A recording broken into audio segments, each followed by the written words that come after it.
Hi guys, Miss Shawzy here. Welcome to Mass Effect Part 14. In this episode, Shepard is now a Spectre, and Captain Anderson has given her control of the Normandy to find out what's going on between Saren and the Geth. So, on that note, I think we should sit back, relax, grab yourself a coffee, and let's get into this episode. Let's go inside.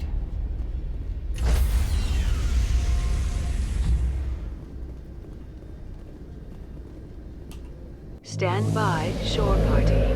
Decontamination in progress. I heard what happened to Captain Anderson. Survives 100 battles and then gets taken down by backroom politics. Just watch your back, Commander. Things go bad on this mission, you're next on their chopping block. This feels wrong. Captain Anderson should be the one in charge. It's like I'm stealing the ship from him. Yeah, the captain got screwed. But it's not like you could have stopped it. Nobody's blaming you. Everyone on this ship's behind you, Commander. 100%. Intercom's open. If you got anything you want to say to the crew, now's the time.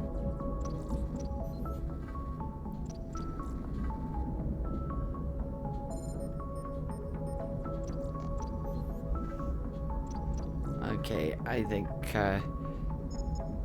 I need to be honest with them. This is Commander Shepard speaking. We have our orders. Find Saren before he finds the conduit. I won't lie to you, crew. This mission isn't going to be easy.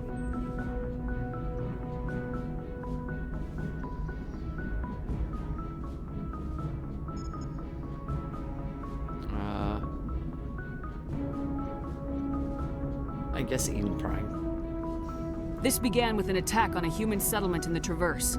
But we know Saren won't stop there. His Geth armies aren't going to stay on the far fringes of Citadel space.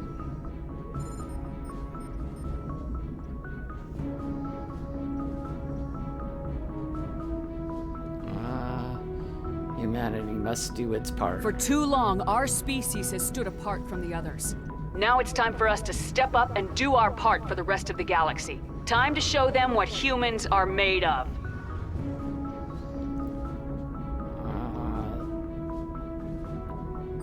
Saren will be ready for us. Our enemy knows we're coming. When we go into the Traverse, Saren's followers will be waiting for us. But we'll be ready for them, too.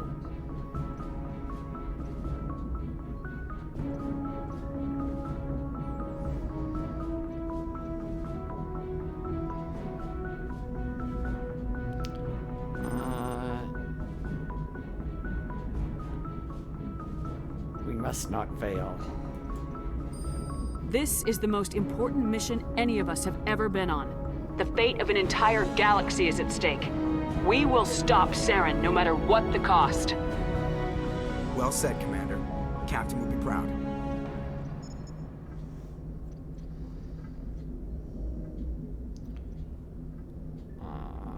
I won't let him down. The captain gave up everything so I could have this chance. We can't fail. Yes, ma'am.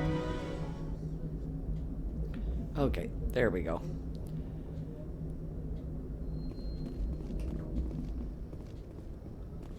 Let's see. Oh, let's talk to him. Seems like we always have to talk to him.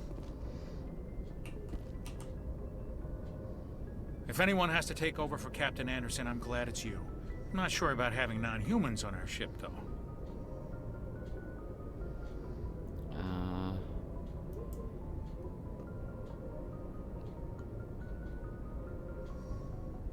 Speak freely, Presley. I want to know if you have a problem with non-humans. It's not that, Commander. Humanity has always handled its own problems. Saren attacked one of our colonies. We should be the ones to stop him. We don't need their help.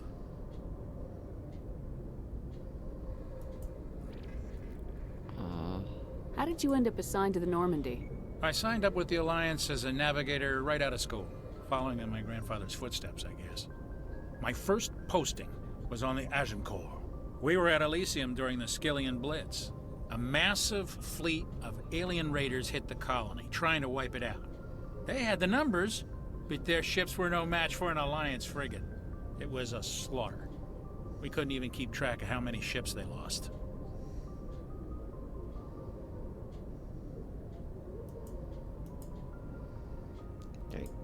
Good. Carry on, Presley.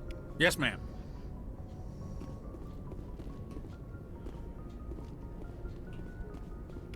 Okay.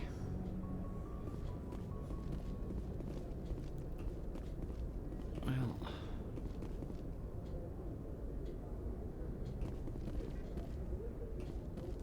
Is there anybody in here? Oh.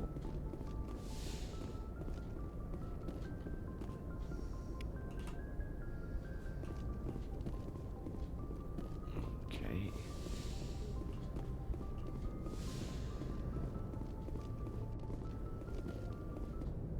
Okay, so now let's go down and talk to everybody down here. As of course, person should just talk to the group, see how they're doing. Oh, nobody here. Okay. Ah, there we go. Do we want to flirt with you?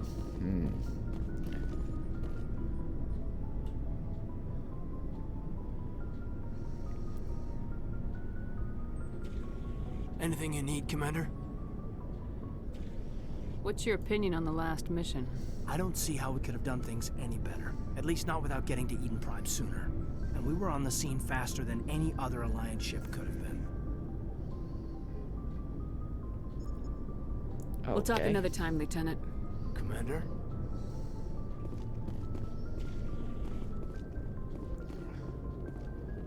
Huh.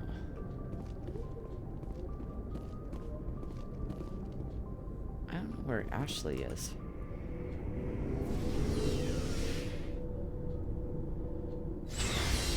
Garrison. Oh, there's you. Nice ship you've got, Shepard. What can I do for you? Personal What's inquiries. your story, Rex? There's no story. Go ask the Quarian if you want stories.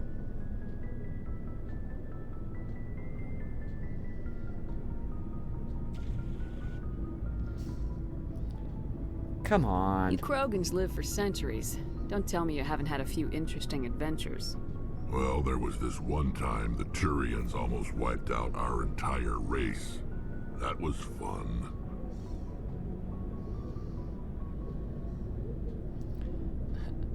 That's I unfortunate. heard about that. You know, they almost did the same to us. It's not the same.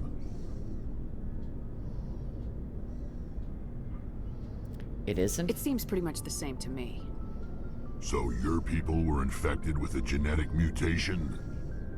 An infection that makes only a few in 1,000 children survive birth?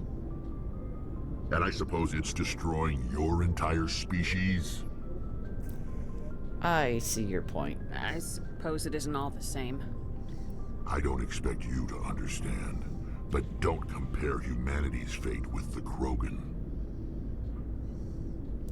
Touchy I was subject. just making conversation. I wasn't trying to upset you. Your ignorance doesn't upset me, Shepard. As for the Krogan, I gave up on them long ago.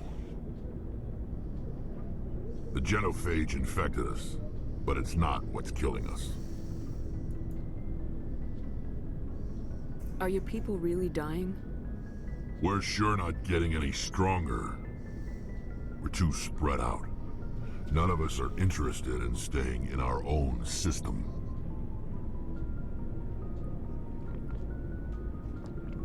So, Lots of species have left their homes and prospered.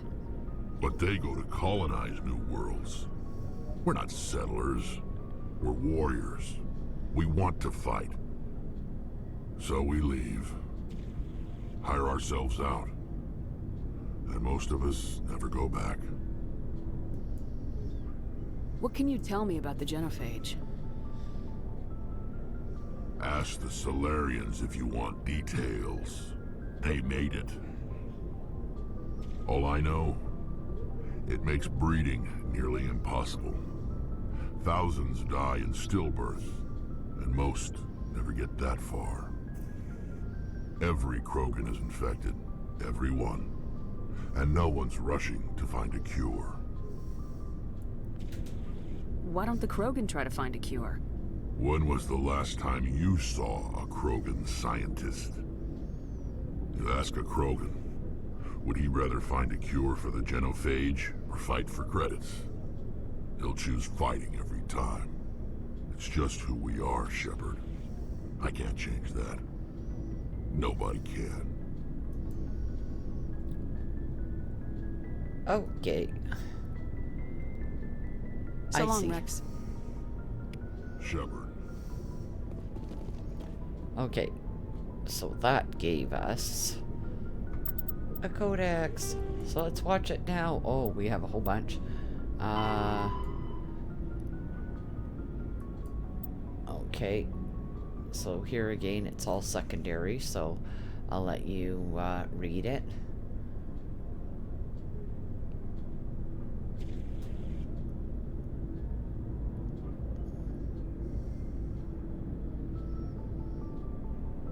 There we go. Okay.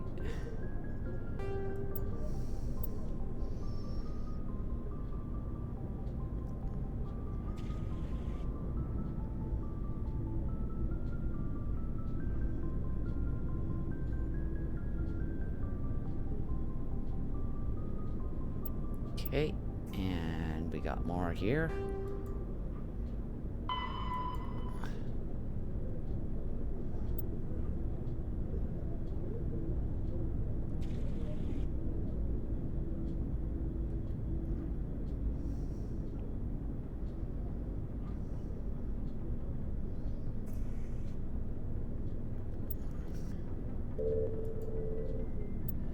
And technologies.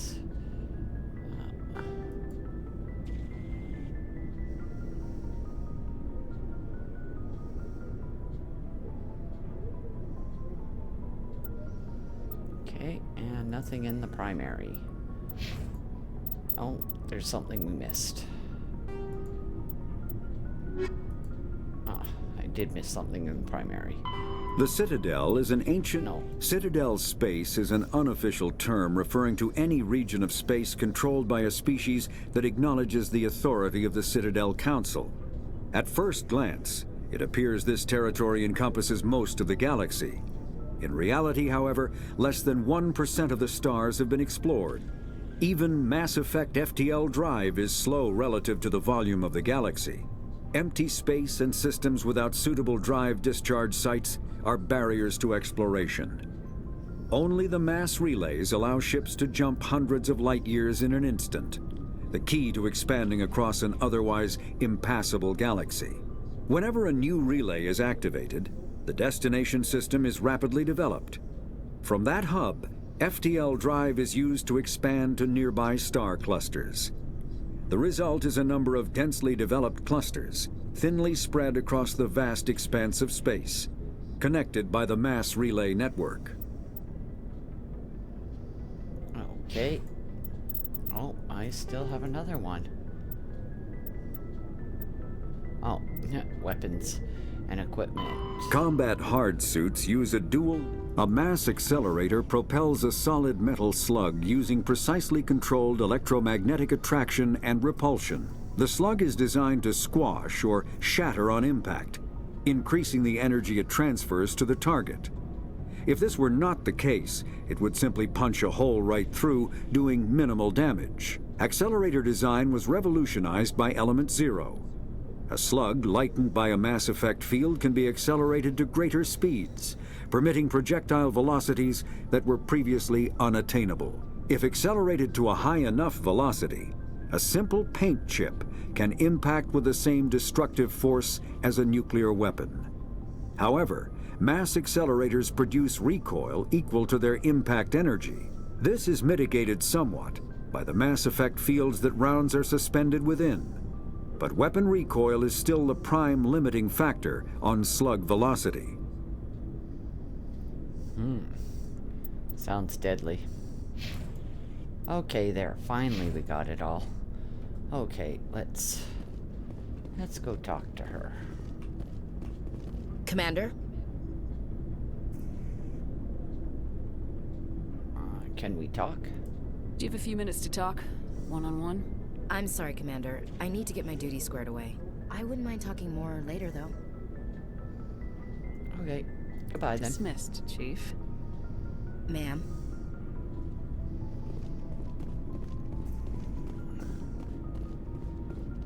Okay, so let's go down here. Ah.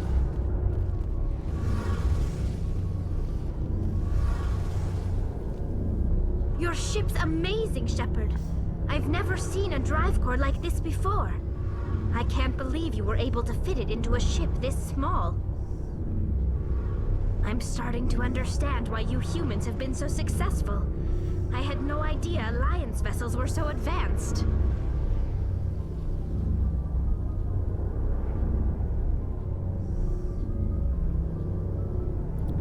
This ship is special. The Normandy's a prototype, cutting-edge technology. A month ago, I was patching a makeshift fuel line into a converted tug ship in the flotilla. Now, I'm sitting on board one of the most advanced vessels in Citadel space. I have to thank you again for bringing me along. Traveling on a vessel like this is a dream come true for me. You're into ships? I had no idea you found ship technology so interesting. It comes with being a Quarian. The migrant fleet is the key to the survival of my people. Ships are our most valuable resource. But we don't have anything like this. We make do with cast-offs and second-hand equipment. We just try to keep them running for as long as we can. Some of the fleet's larger vessels date all the way back to our original flight from the Geth. That was 300 years ago. I can't believe your fleet's still using ships that are 3 centuries old. They're constantly being repaired, modified, and refitted. They aren't pretty, but they work. Mostly. We've tried to make ourselves as independent as possible on the flotilla, grow our own food, mine, and process our own fuel. But some things we just can't make on our own. A patch to maintain the hull integrity requires raw materials we just don't have. That's why our pilgrimages are so important. Tell me about your people. Our lives aren't easy. Resources are scarce, and we are constantly on the move. Everything we do must in some way contribute to the continuation of the migrant fleet. There are 17 million Quarians in the flotilla, and each of us relies on the others for survival. The bonds among my people are strong. Unfortunately, we have had to surrender many of the freedoms and civil liberties other species take for granted. Like what? What kind of freedoms? Well, it's illegal for parents to have more than one child. If our population grows too much, it would strain our resources to their breaking point. Of course, we also can't allow our numbers to become too few.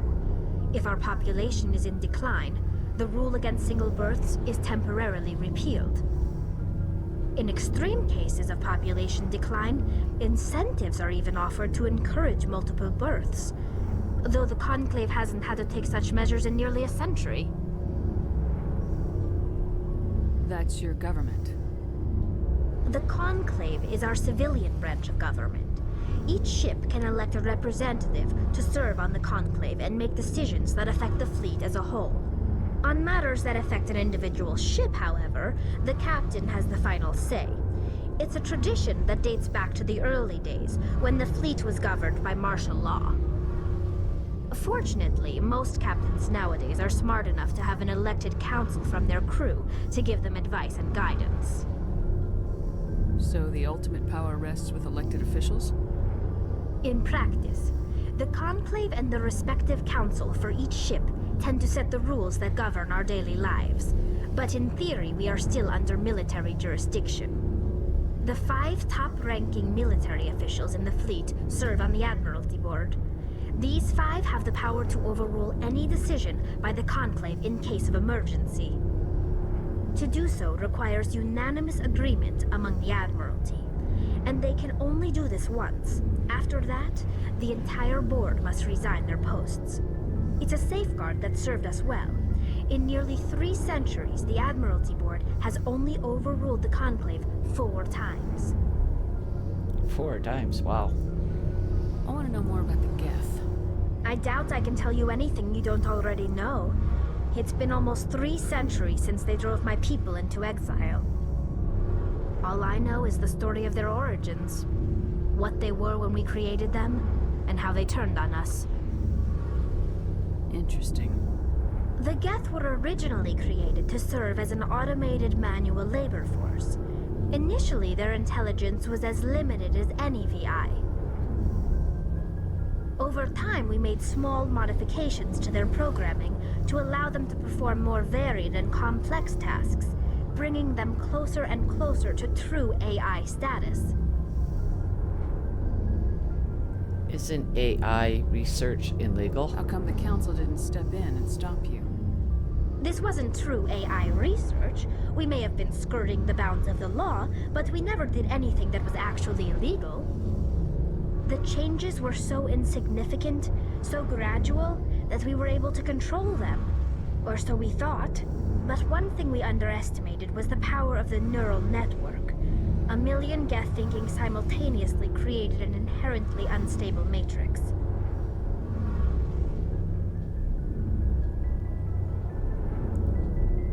The natural network? So the Geth share brainpower? Many of the Geth's logic systems were designed to work in concert with other nearby Geth. Basically, the more of them you have in a group, the smarter they are. Like a hive mind. So there's some sort of group consciousness. No, nothing like that. They cannot share sensory data or information. Their programming cannot handle that much simultaneous input.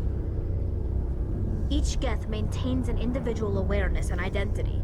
The neural network only operates on a process-based level. It's basically the synthetic equivalent of a subconscious. But when they're in close proximity, they can coordinate low-level functional processes, freeing up more capacity for original or independent thought.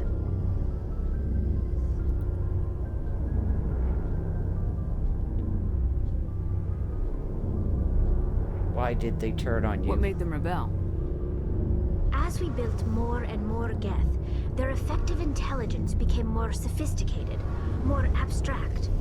One day, a Geth began to ask its Quarian overseer questions about the nature of its existence. Am I alive? Why am I here? What is my purpose? As you can imagine, this caused a near panic among my people. What happened next? What did you do? It was inevitable the newly sentient Geth would rebel against their situation. We knew they would rise up against us, so we acted first. A general order went out across all Quarian-controlled systems to permanently deactivate all Geth. The Geth responded to this order violently.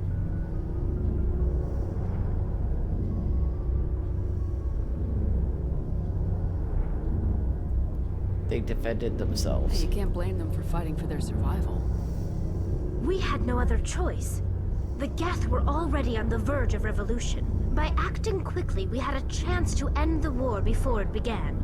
The hope was that most of the Geth would still be little more than machines, incapable of organized resistance. But they had progressed much further than anyone anticipated. The war was long and bloody. Millions upon millions of Quarians died at their hands. In the end, we were forced to flee our own homeworld. We feared the Geth would pursue us, but they never came beyond the Veil. Now we drift through space, exile searching for a way to reclaim what was once ours.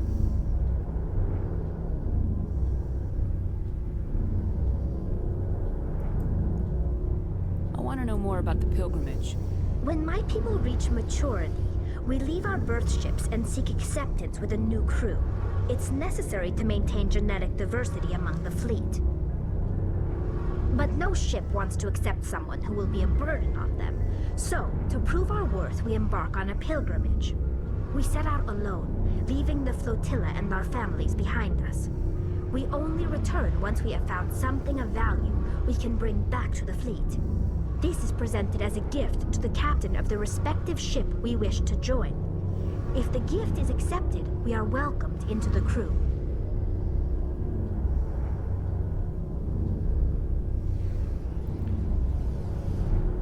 Do they always Can accept? the captain choose to reject the gift? That doesn't happen often. Most captains are eager to increase the size of their crew. It increases their own standing in our society. Even when a gift is not particularly valuable, the captain usually accepts it out of a sense of tradition. However, there is a stigma to presenting a substandard gift. It's not the best way to make a good impression on a new community. Most pilgrims don't return until they find something worthwhile.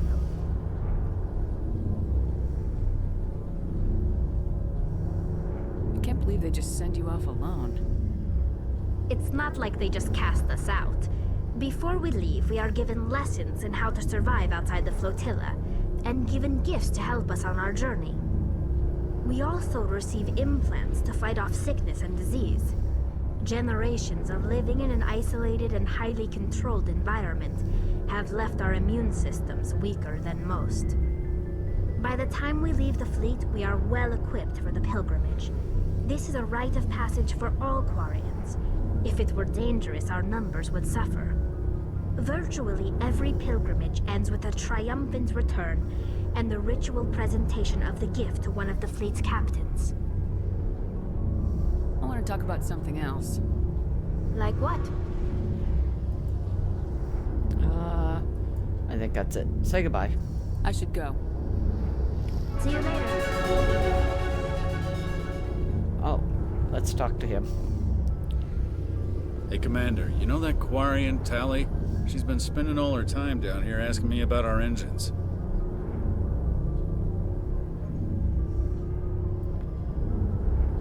Is she bothering you? I'll tell her to leave you alone. What? No, she's amazing. I wish my guys were half as smart as she is. Give her a month on board and she'll know more about our engines than I do. She's got a real knack for technology, that one. I can see why you wanted her to come along. I figured she'd be a real asset to the team. You've got an eye for talent, Commander, but I'm guessing that's not why you came down here.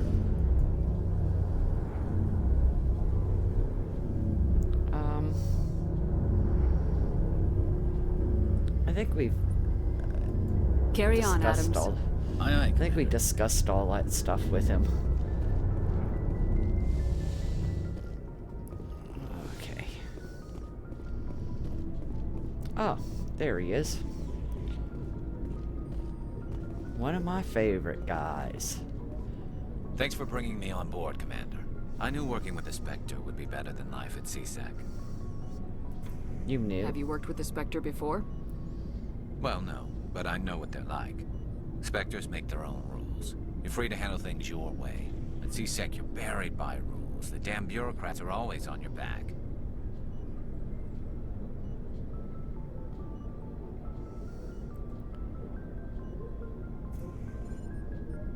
It's not that bad. For the most part, the rules are there for a reason. Maybe. But sometimes it feels like the rules are only there to stop me from doing my work. If I'm trying to take down a suspect, it shouldn't matter how I do it, as long as I do it. But CSEC wants it done their way. Protocol and procedure come first. That's why I left. That was your reasons? So you just quit because you didn't like the way they do things? There's more to it than that. It didn't start out bad, but as I rose in ranks, I got saddled with more and more red tape. CSEC's handling of Saren was typical. I just couldn't take it anymore. I hate leaving.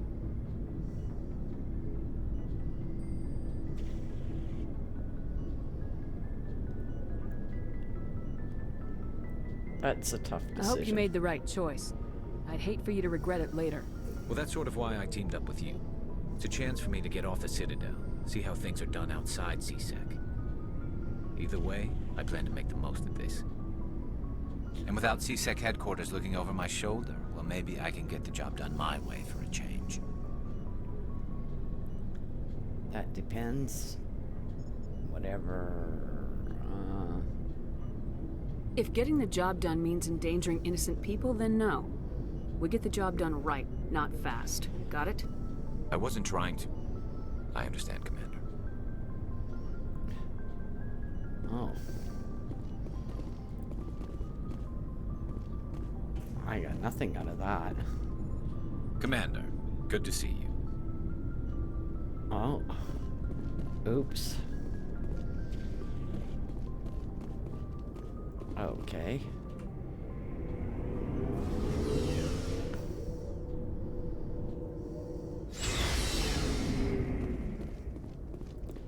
Okay. So...